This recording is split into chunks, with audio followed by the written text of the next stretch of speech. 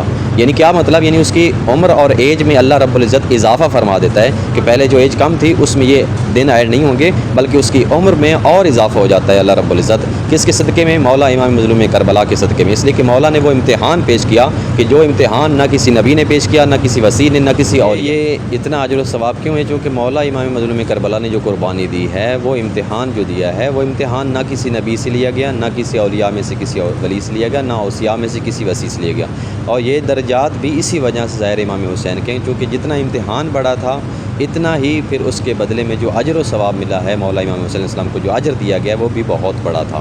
اسی وجہ سے تو جو اس دنیا میں اللہ رب العزت نے مولا امام مظلوم کربلا کو اجر عطا فرمایا، انعام عطا فرمایا، ان میں سے ایک انعام یہ فرمایا تھا کہ جعل الامامۃ فی ذریۃ الحسین، کہ اللہ رب العزت نے نسل امام حسین علیہ السلام سے امامت کو جاری کیا، اور پھر فرمایا کہ یہ ایک انعام، اور دوسرا انعام یہ فرمایا جعل الشفاء فی تربۃ الحسین، کہ اگر کوئی بندہ لا علاج مرض، کہ جو بندہ مریض ہو چکا ہے، لا علاج ہے، کہیں پہ اس کا علاج نہیں ہے، تو وہ مولا امام مظلوم کربلا کے در پہ آ جائے، اللہ رب العزت اس کو شفا عطا فرمائے گا۔ تو جو اللہ رب العزت نے مولا امام مظلوم کربلا کو اس دنیا میں انعام عطا فرمایا، اس میں سے دوسرا انعام کہ جو بندہ لا علاج مریض ہے، کہ جس کا کوئی علاج نہیں ہو رہا، ڈاکٹر نے جواب دے دیا، تو اللہ رب العزت نے مظلوم کربلا کو جس دنیا میں انعام عطا فرمایا، اس اجر کے بدلے میں اللہ فرماتا ہے جعل الشفاء فی تربۃ الحسین، کہ اگر کوئی شفا چاہتا ہے تو وہ بھی در حسین پہ آ جائے، در حسین پہ جھک جائے، اور شفا اللہ رب العزت نے اس مٹی میں شفا رکھ دی کہ اگر کوئی شفا چاہتا ہے تو تھوڑی سی تربت امام مظلوم کربلا لے اور اس کو پانی مکس کر کے پی لے، تو اللہ رب العزت کو شفا عطا فرمائے گا بحق امام حسین علیہ السلام۔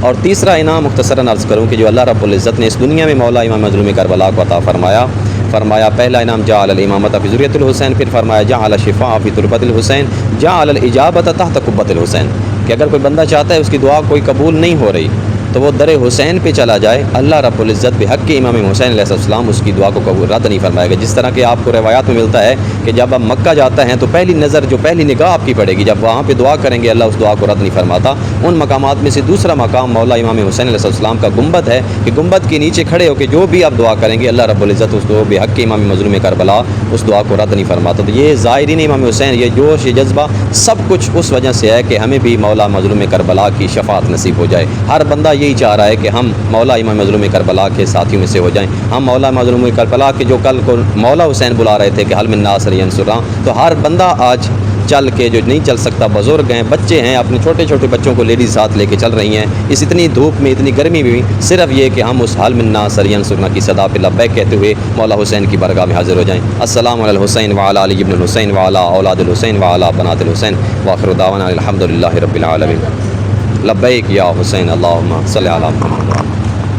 تو آپ نے آغا سے سنا کہ آغا نے کتنی تفصیل کے ساتھ اور بتایا کہ امام حسین علیہ الصلوۃ والسلام کا جو روزہ ہے وہ ہمارے لیے کس طرح سے شفاعت کا منبع ہے، کس طرح سے ہم یہاں سے اپنے من کی مرادیں پا سکتے ہیں، کس طرح سے ہم مولا حسین، یہ دیکھیں یہ جو آپ کو نوجوان نظر آ رہے ہیں یہ کئی دنوں کے جاگے ہوئے نوجوان ہیں، یہ زوار حسین فاؤنڈیشن کے وہ سپاہی ہیں جو پاکستان سے، کراچی کے مختلف شہروں سے آئے ہیں اور خدمت زوار امام حسین کر رہے ہیں۔ اور آپ دیکھ سکتے ہیں کہ اب ہم آپ کو دکھا رہے ہیں کہ یہ وہ کچن ہے جہاں سے لاکھوں ٹن کھانا جو ہے تیار ہو کے جاتا ہے زواروں کے لیے۔ اور یہ آپ کو جو بزرگ نظر آ رہے ہیں کوئی عام لوگ نہیں ہیں، یہ یہاں کے بہت بڑے کوئی بزنس مین ہے، کوئی تیل کے کنویں کا مالک ہے، اور یہ دیکھیں کس طرح سے یہ اتنا بڑا آدمی ہے یہ کوئی، اور یہ اس موقف کے مالک ہے، اور یہ کس طرح سے زواروں کے لیے بروز شاید بنائیں گے یا جو بھی یہ کھانا بنائیں گے جیسے ان لوگوں کا خاص ہوتا ہے مندی، تو اس کے لیے یہ خود اپنے ہاتھوں سے جو ہے مرغی کو کاٹ رہے ہیں۔ اور آپ دیکھ سکتے ہیں کہ ہم نے آپ کو دکھایا کہ جو نوجوان نوحے وغیرہ پڑھ رہے تھے، یہ پوری فیملیز کو لے کے یہ لوگ یہاں آتے ہیں۔ اور یہ پانی کسی نے کھول دیا ہے، پہلے میں پانی بند کر دوں، اس کے بعد جو ہے میں اپنی بات آپ لوگوں کے ساتھ جاری کروں گی۔ میری عادت ہے کہ پانی اللہ کرے کہ ضائع نہ ہو، تو کوشش ہوتی ہے میری۔ تو میں آپ کو بتا رہی تھی کہ یہ دیکھیں لاکھوں من و ٹن جو ہے یہاں پہ لنگر نہیں، نظر امام حسین علیہ الصلوۃ والسلام تیار ہوتا ہے۔ لنگر جو ہے وہ عام سے مزاروں پہ لوگوں کے بنائے ہوئے جو مزار ہیں ان پہ رہنے والوں کا جو کھانا ہوتا ہے وہ لنگر ہوتا ہے۔ امام حسین علیہ الصلوۃ والسلام اور ائمہ طاہرین کے لیے جو جملہ استعمال کیا جاتا ہے وہ نظر امام حسین نیاز کہا جاتا ہے۔ تو یہ بزرگ بیٹھے ہوئے یہ بولیں گے تو عربی میں، لیکن میں کوشش کرتی ہوں کہ ان سے دو باتیں آپ کے ساتھ کر لوں۔ السلام علیکم۔ وعليكم السلام. عليكم السلام ورحمة الله وسلم. خدمت ابا عبداللہ، احنا موكب خدمة الإمام أبا عبد الله زوار أبا عبد الله الحسين إن شاء الله. هذا موكب خدمة خدام الحسين الحاج المرحوم حج خضير أبو صيبة. وحاليا أولاده وإحنا معهم خدام إن شاء الله الزوارة والسجاد. سلام الله عليه. السلام على الإمام الحسين وعلى أولاد الإمام الحسين وعلى الإمام زين العابدين وعلى أنصار أبا عبد الله الحسين. سلام الله عليهم. لبیک یا حسین. لبيك يا حسين. ما عندنا الحسين. اهلا وسهلا. حسين حياك الله. تو آپ دیکھ سکتے ہیں کہ کیا جذبہ ہے اور جس طرح سے ہم یہاں آتے ہیں اور ہمیں بتایا جاتا ہے کہ یہ موقف کوئی ایسا نہیں ہے کہ شوقیہ کسی بندے نے ایک دفعہ لگا لیا. یہ صدیوں سے لگائے جا رہے ہیں, 1400 سال سے. اور اب سوشل میڈیا کا دور ہے تو بہت ساری چیزیں سامنے آتی ہیں اور لوگ ہم سے پوچھتے ہیں یہ مشی کیا ہوتی ہے, یہ موقف کیا ہوتے. تو میں نے سوچا کہ آج میں دکھاؤں. یہ آپ نے دیکھا بڑے بڑے ہالوں میں کس طرح سے زوار جو رات گزارنا چاہتے ہیں, سونا چاہتے ہیں تھک کے, یا جو ابھی مستقل چلتے چلے آ رہے ہیں وہ تھک جاتے ہیں تو وہ آ کے لیٹنا چاہتے ہیں, کچھ دیر کے لیے سستانا چاہتے ہیں. تو ان کی سہولتوں کے لیے یہ بنایا گیا اور جگہ جگہ بے پناہ کئی اقسام کے مشروبات اور پتہ نہیں دنیا کی کون سی انواع اقسام کے لذیذ کھانے, جو کہ اگر میں یہ کہوں کہ جنت کی کسی خوان سے کم نہیں ہے بلکہ جنت کی خوان سے بھی بڑھ کے ہیں, کیونکہ وہ امام حسین علیہ الصلاۃ والسلام کے روزے پہ جانے والے زواروں کے لیے بن رہے ہیں. تو اب میں باہر نکلنے کا رسک نہیں لوں گی کیونکہ موبائل جو ہے بہت گرم ہو رہا ہے. تو ناظرین, بہت سارے بہن بھائی ایسے ہیں جن کو موقف کا اور مشی کا مطلب نہیں پتہ تھا. میں نے کوشش کی کہ میں آپ کو بتاؤں کہ مشی کیا ہوتی ہے, موقف کیا ہوتا ہے. پورا ہائی وے میں نے آپ کو دکھایا. میں نے کوشش کی کہ کافی تفصیلات آپ کے ساتھ شیئر کی جائیں تاکہ آپ کا کانسیپٹ کلیئر ہو سکے کہ مشی کیا ہوتی ہے, موقف کیا چیز ہوتی ہے. آج ہمارا سفر جو ہے وہ شروع ہو جائے گا جانب کرب و بلا. اور ہم یہاں سے, کیونکہ ابھی بہت قیامت کی دھوپ ہو رہی ہے, کئی مرتبہ موبائل جو ہیں دونوں موبائل میرے بند ہوتے رہے اور چھوٹے چھوٹے کلپ میں نے بنانے کی کوشش کی ہے کہ میں آپ تک پہنچا سکوں کہ موقف کیا ہوتا ہے اور یہ مشی کا جو راستہ ہے یہ کہاں سے کس طرح آ رہا ہوتا ہے. میں آپ کو ایک بات اور بتانا بھول گئی کہ کیونکہ اس وقت دھوپ تیز ہے تو زائرین چل تو رہے ہیں, مسلسل سفر تو کر رہے ہیں, لیکن وہ اتنی تعداد نہیں ہے جو اب آج کل رات کو ہو رہی ہے, کیونکہ آپ کو پتہ ہے کہ گرمی شدید ہے اور اس سے کافی لوگ بے ہوش ہو کے بھی گرے ہیں, ایمرجنسی بھی ہوئی ہے. تو اس وجہ سے لوگوں نے, کیونکہ زائرین ہیں پوری دنیا سے آئے ہیں, تو احتیاطاً مغرب کی نماز پڑھ کے لوگ فوراً نکل پڑتے ہیں اور فجر تک مستقل چلتے ہیں. تو رات میں جو ہے یہ زائرین کی تعداد بہت زیادہ بڑھ جاتی ہے, جس کی وجہ سے مین ہائی وے کا جو روڈ ہے, جو 2 روڈ آنے اور جانے کے الگ الگ ہیں, ان کو 1 وے کر دیا جاتا ہے. اور مین ہائی وے کی جو شاہراہ ہے وہ بھی زائرین سے کھچا کھچ بھری ہوئی ہوتی ہے. اور جو یہ سروس روڈ ہے یہ تو مستقل ہی مطلب بھرا ہوا ہوتا ہے. تو امید کرتی ہوں کہ میرا یہ ولاگ معلوماتی آپ کو بہت پسند آیا ہوگا اور اس سے آپ کو کافی ساری معلومات ملی ہوگی مشی کے حوالے سے. تو آپ سے یہی ریکویسٹ ہے کہ اگر آپ نے اب تک میرے چینل کو سبسکرائب نہیں کیا ہے تو میرے چینل کو سبسکرائب کیجئے, لائک کیجئے, کمنٹ کیجئے اور شیئر کیجئے. ناظرین, کربلا معلیٰ جب ہم آتے ہیں اور اس طرح سے موقفوں میں ٹھہرتے ہیں تو یہ جو موقفوں کے مالک ہیں یہ موقف کے مالک کے بڑے بیٹے ہیں اور کھانا شیئر کر رہے ہوتے ہیں, پانی پلا رہے ہوتے ہیں, شربت پلا رہے ہوتے ہیں. آپ یقین کریں کہ نہ یہ میری زبان جانتا ہے نہ میں اس کی زبان جانتی ہوں, لیکن ابا عبداللہ کے صدقے میں اتنی محبتیں پروان چڑھتی ہیں کہ بالکل لگتا ہے کہ ایک فیملی ہے اور یہ بالکل جیسے میرا کوئی چھوٹا بھائی ہو سکا نا. یہ اس طرح سے آ کے اپنی زبان میں مجھ سے پوچھتا ہے, جیسے کہتے ہیں نا بہنا تمہیں کچھ چاہیے, بہنا پانی لا دوں, بہنا شربت لا دوں, بہنا سونے کے لیے کمبل کی ضرورت تو نہیں ہے. یہ آ کے اور بار بار کہتا ہے کہ آپ اندر خواتین میں جائیں, کسی چیز کی ضرورت ہو تو آپ بتائیں.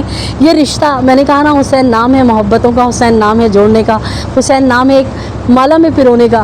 تو ہم 10 سفر سے یہاں پر ہیں. تو اب یہ جتنے بھی ان کے بزرگ جو اس کے آنر ہیں اس موقف کے, ان سے اتنی اچھی سلام دعا ہو گئی, بالکل بیٹیوں کی طرح بہنوں کی طرح محبت کرتے ہیں. اور جب ہم دوپہر کو یہاں سے جائیں گے تو باقاعدہ ہم ان کو خداحافظ کہتے ہوئے ہم لوگ آنسو نکل جائیں گے اور رونا آئے گا. اور میری تو ابھی سے یہ کیفیت ہو رہی کیونکہ اتنے اچھے بچے ہیں یہ, اللہ انہیں زندگی صحت دے.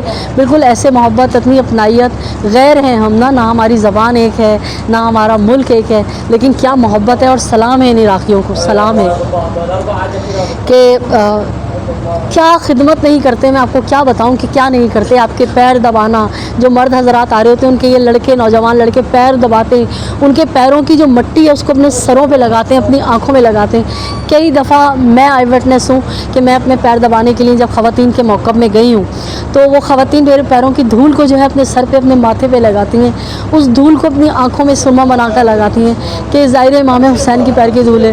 آپ یقین کریں کہ